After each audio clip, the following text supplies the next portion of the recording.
Bismillahirrahmanirrahim.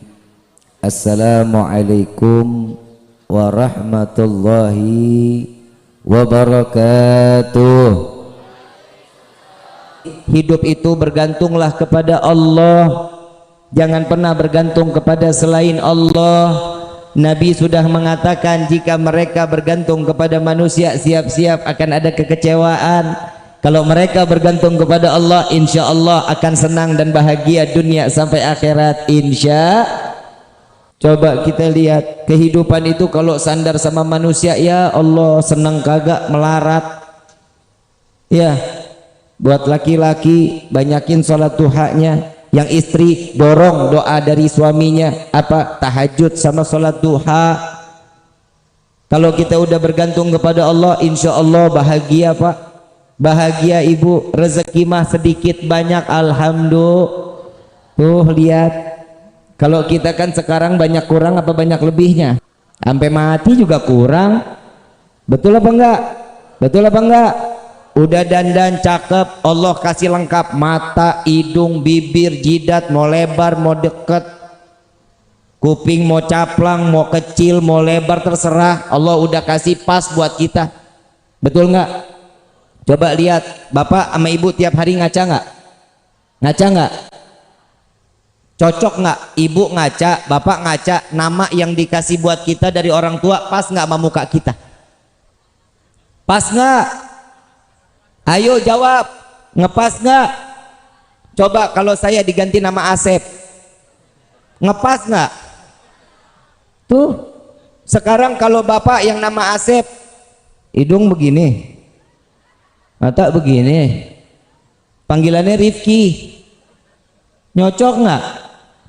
Allah udah ngasih kita tuh nyocok, gak bakal kurang, demi Allah gak bakal kurang. Kadang manusia itu sudah dikasih, syukur dong sama Allah. Kenapa? Ini loh hadiah dari Allah, bentuknya seperti ini nih. Ya, bentuknya udah seperti ini. Sekarang enggak, hidung lah dimancung-mancungin, dagu lah dipanjang-panjangin, mata lah disambung-sambung. Betul? Rahang lah dibedel. Tahu rahang? Nih. Dandan boleh, ngerapihin, ngerawat boleh, mau laki mau perempuan rawat wajahnya nggak apa-apa, tapi jangan dirubah dong. Berarti itu kan sudah menyalakan kodrat dari Allah. Udah begitu, udah cari gimana nyocoknya. Paham ya? Yang perempuan rambut dipanjang-panjangin, disambung-sambung, begitu dijambak copot. Bagaimana, kan repot. Ya, udah syukur aja, udah alhamdulillah. Kalau semua kita bergantung kepada Allah, senang bukan main. Ada salah satu kisah, ada anak daripada Sayyidina Abdullah bin Umar bin Khattab radhiyallahu anhu wa radahuma. Beliau ini yang bernama Salim. Sayyidina Umar punya anak Abdullah punya anak namanya Salim radhiyallahu anhuma. Salim ini orangnya taat ibadah kepada Allah, ngikutin jejak kakeknya Sayyidina Umar bin Khattab radhiyallahu anhu waradahu. Tatkala beliau ada di dalam Ka'bah lagi salat minta sama Allah, lagi munajat dzikir kepada Allah, khalifah beserta rombongan datang. Begitu khalifah dengan rombongan di saat itu datang, masuk ke dalam Ka'bah, kebayang Pak, Bu, sholat di dalam Ka'bah, doanya ijabah langsung. Bukan di pinggiran Ka'bah, bukan di dalam masjid Mekah Al-Mukarramah, bukan, tapi masuk ke dalam Ka'bah, doa di hadapan Allah. Tiba-tiba khalifah saat itu duduk, sampingnya dia ibadah, dia sholat, dia minta, dia munajat, ditungguin. Salim tunggu selesai.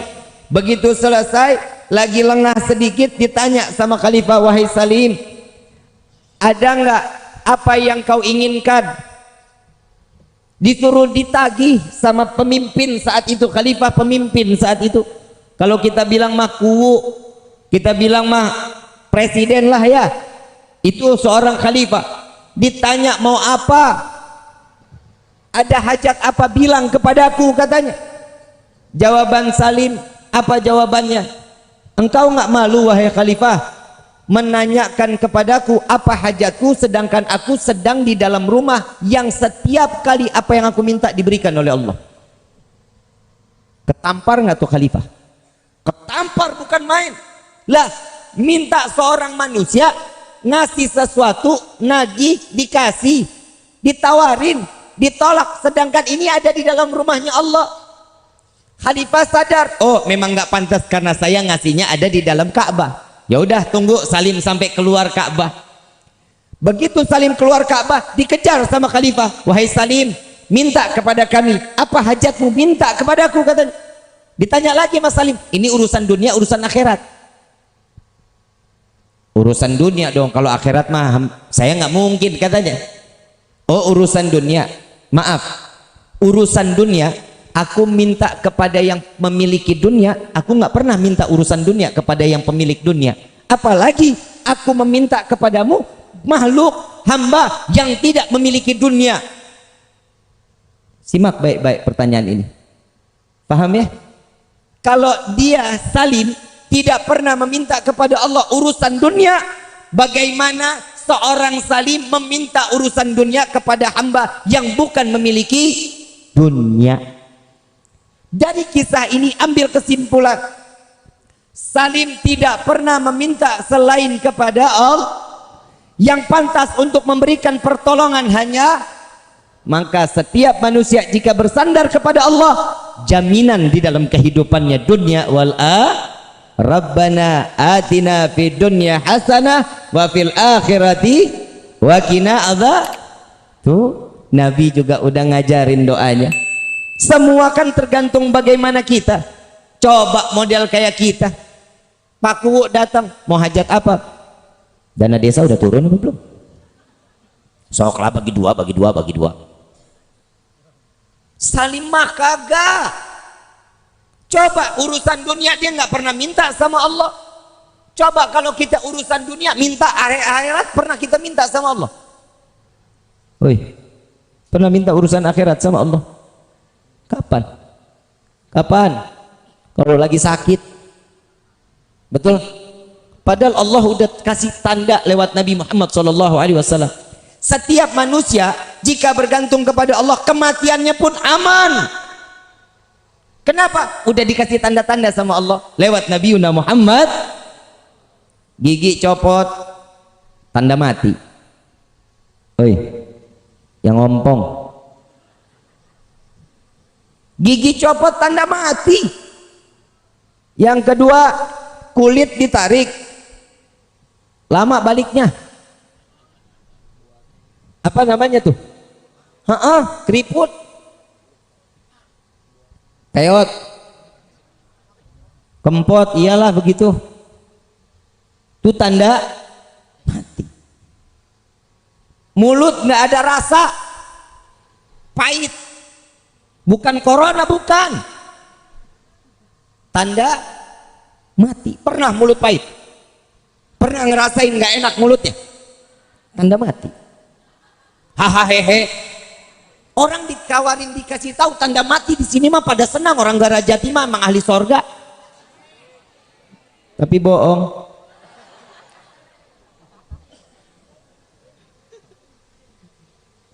Numbuh uban, tanda mati. Lagi udah ubanan masih pakai legging aja lu. Ini Allah, lewat Allah, baik lewat Nabi Muhammad SAW. Ibu bapak yang dirahmati oleh Allah, apa sih yang kita harapin selain kehidupan senang dunia, senang akhirat? Dan jangan lupa, udahlah kalau kita urusan ibadah mah blow on, bener? Bener. Baca Quran kadang iya, kadang kagak. Kalau lagi iya, itu juga Ramadan. Ramadan juga minggu pertama. Betul nggak? Satu juz nggak kelar-kelar satu minggu. Bener? Tuh lihat. Tapi tolong diusahakan kita setiap hari lebih sering megang handphone apa megang Quran.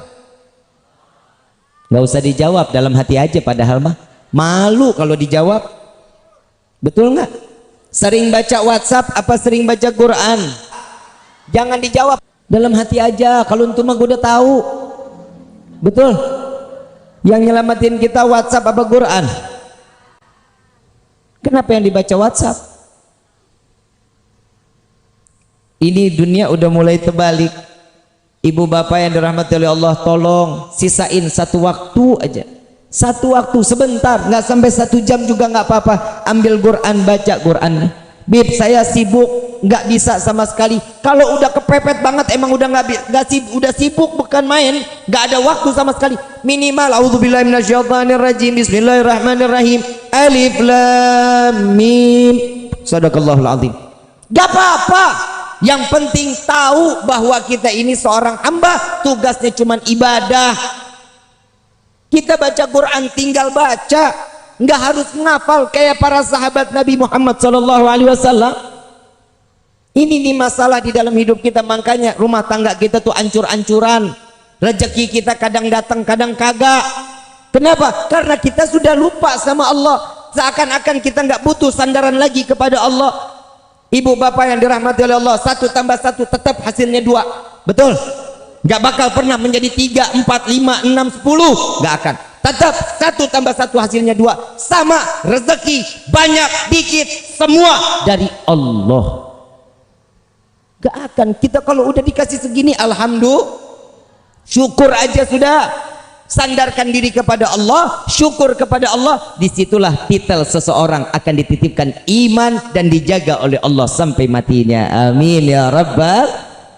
Salah kalau kita punya sandaran mah ke orang lain, sandar kepada manusia lain, ya naudzubillah min dzalik. Bu, Pak, ada satu kisah. Nih kita masalah rezeki saya bicara, boleh? Boleh ya? Nabi Sulaiman ngelihat semut. Tahu semut? Semut lagi gendong gandum. Lagi gendong, lagi jalan ke pinggir sungai, ini semut dilihatin sama Nabi Sulaiman. Ada katak, kodok, apa? Bangkong. Iyalah itu ya. Padahal kodok, bangkong mas sarua ya. Ya begitu modelnya. Ini semut masuk ke dalam mulut kodok. Gak lama setelah dimakan, semut ini masuk ke dalam mulut kodok, kodok nyemplung ke dalam sungai. Enggak lama keluar lagi. Begitu keluar, semut keluar dari mulutnya, jalan tanpa bawa gandum. Nabi Sulaiman tanya, semut, habis dari mana? Habis ketemu kodok. Gandumnya kemana? Udah dititipin buat cacing yang di dalam sungai. Atas perintah siapa? Allah memerintahkanku untuk membawa gandum sampai aku masuk ke dalam mulut kodok, masuk ke dalam sungai. Semut mana bisa berenang? Cara Allah, itulah wasilahnya Allah memberikan rezeki kita lewat siapa aja, dan itu targetnya betul sampai kemana target yang dituju oleh Allah. Amin ya insya. Tuh cacing, binatang yang ada di dalam sungai persis rezekinya dengan aturan Allah, betul apa enggak? Masa kita kalah sih sama semut? Semut aja dapat perintah, begitu dapat perintah oleh Allah bawa gandumnya kepada cacing, tahu kodok udah siap, cacing tinggal makan. Masa kita manusia punya akal, punya hati, punya pikiran, punya perasaan, kita nggak bisa ngejalanin kehidupan kita hanya rezeki, hanya bergantung kepada Allah? Ada satu kisah lagi, semut diambil sama Nabi Allah Sulaiman. Ditanya, wahai semut, sehari setahun makananmu seberapa banyak? Kata semut, 1 butir gandum untuk 1 tahun. 1 butir gandum untuk 1 tahun. Diambil semut ini, dimasukin ke toples, dikasih gandum 1 biji. Sampai 1 tahun dilihat itu gandum masih sisa setengah. Gandumnya sisa setengah. Begitu sisa setengah, Nabi Sulaiman tanya, wahai semut, katanya ini gandum habis dalam waktu 1 tahun. Kok sekarang sudah setahun masih ada setengah? Wahai Nabi Allah Sulaiman, jika aku di luar dari toples ini, pergantunganku kepada Allah, Allah memberikan rezekiku kepadaku banyak, tidak akan pernah terhingga. Tapi saat ini rezekiku tergantung daripadamu, aku sisakan setengah ini. Aku khawatir tahun yang akan datang engkau lupa memberikan rezeki kepadaku, kata semut. Nabi Sulaiman minta ampun kepada Allah bahwasanya tidak ada rezeki yang paling luas untuk diberikan kepada setiap hamba kecuali Allah. Masa kita kalah sama semut? Semut aja sadar yang bagi rezeki siapa.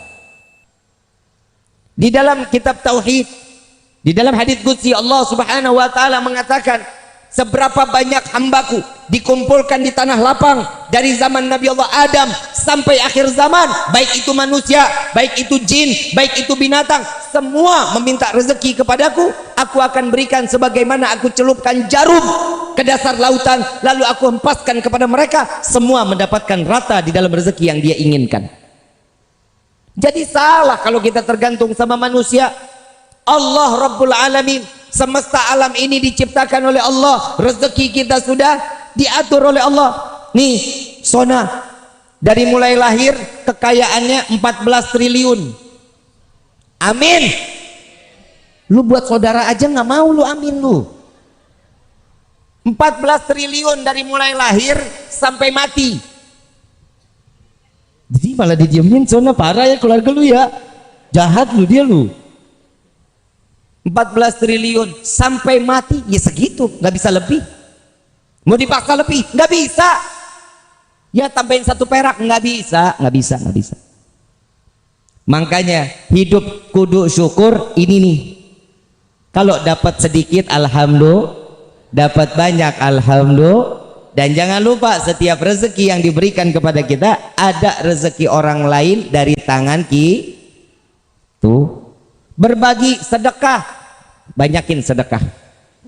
Mau kaya sedekah, bukan judi online. Ada yang ngomong sama saya Pak di TikTok, Habib, saya main judi slot, judi online, pakai foto ulama boleh apa enggak? Saya jawab, ya jangan dong, masa pakai foto ulama. Dia kirimin, ternyata foto gua yang dipakai. La ilaha illallah. Lah kan jadi fitnah ini. Habib Rifki main judi slot katanya. Maksudnya apa nih pakai foto saya? Jangan dong. Bukan Bib, biar kena terus bisa berkah rezekinya. Ya haram, ya haram. Judi nggak ada yang ngejanjiin jadi kaya, nggak ada. Judi nggak bakal bisa ngebuat kita jadi kaya, nggak bakalan. Sekali kena, iya. 2, 3, 4 miskinkan oleh Allah. Na'udzubillahi min. Nah tuh hati-hati ya. Yang jelas saya udah nyampein yang judi haram, betul insya Allah kita nggak bakal ngejalanin lagi lah.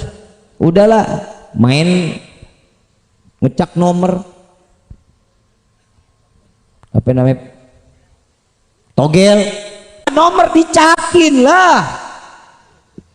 Masa gara-gara nomor dapat duit? Tuh hati-hati ya, jangan. Udah rezeki pasrahin sama Allah. Mau kaya udah ada jalannya. Sholat duha 2, 4, 6, 8, 10, 12. Tuh jalanin. Selesai lihat doanya, ya Allah jika ada rezeki yang kami yang dari atas turunkan, yang jauh, yang di bawah tanah keluarkan. Ini loh minta kita paksa Allah untuk memberikan rezeki buat kita. Bib, saya sudah baca Waqiah, udah. Saya sholat duha, udah. Baca surat Ibrahim. Begitu baca surat Ibrahim, minta munajat kepada Allah biar dikasih keberkahan dalam rezeki. Setelah itu baca apa? Gak datang juga rezeki, baca surat Hajj. Minta sama Allah biar diberkahin lagi rezeki kita untuk bisa menjalankan ibadah umrah dan haji. Amin. Masih nggak juga, baca surat Tanah. Memang gue salah? Baca surat Tanah juga, rezeki pasti bakal datang. Lah itu kan wasilah, betul, wasilahnya. Tapi yang pertama ikhtiar. Tawakal kita boleh. Tahu nggak sih Bu, Pak, ikhtiar ini kan kita wajib, betul. Selain kita hanya kepada Allah, ikhtiar itu diperlukan di dalam hidup kita. Contoh, bapak ibu punya motor, Ya, motornya nggak dikunci, kuncinya ditempel. Paham ya? Kuncinya ditempel, ditinggal, udah saya tawakal kepada Allah. Itu namanya tolol. Begitu keluar hilang, emang Allah tugasnya jagain motor lu lah. Ikhtiar taruh motor depan rumah, kunci setang, pasang gembok, kalau hilang ya takdir. Kenapa? Itulah gunanya ikhtiar. Semua tawakal lagi kepada Allah. Sama nih, hati-hati ya Bu Pak, nih kadang kita suka kafir tanpa sepengetahuan. Bapak ibu pernah sakit, cuman gara minum obat, obat disanjung-sanjung luar biasa. Kemarin nih, lu tahu nggak, kepala gue sakit banget sampai pengen pecah, hanya minum obat ini, wah sehat gua. Nah itu kafir tuh. Hati-hati, yang ngasih penyakit siapa?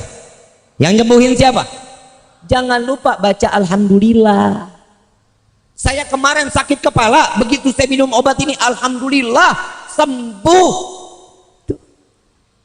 Bawa tetap nama Allah, nggak ada obat nyembuhin kita, itu wasilah. Paham ya?